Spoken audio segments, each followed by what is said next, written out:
భారత్ పాకిస్తాన్ మధ్య యుద్ధ విరమణ శాంతి చర్చలకు స్వాగతం పలుకుతా ఉన్నాం. ఇది ఒక విధంగా ఎప్పుడైనా యుద్ధం అనేది మానవాళికి వ్యతిరేకమైంది. అంటే టెర్రరిస్టులు ఇంకా ప్రమాదకారి.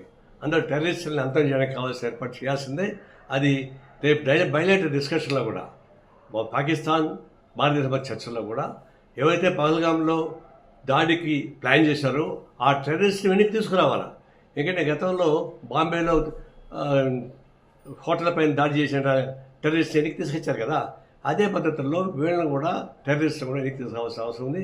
దాన్ని బయట డిస్కషన్ పెట్టాలి.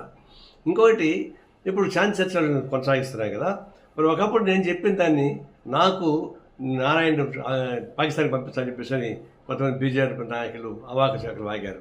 ఇప్పుడేమంటారు? ఇప్పుడు మోడీని పంపించాలన్నా పాకిస్తాన్కి? అనేక మందిని చనిపోయారు, 26 మంది చనిపోయారు, ముఖ్యపక్షాన్ని పెళ్లి చేయడం సరిపోయింది. అంత బాధపడిన వాళ్ళకంతా కాంపన్సేషన్ ఎవరు ఇస్తారు?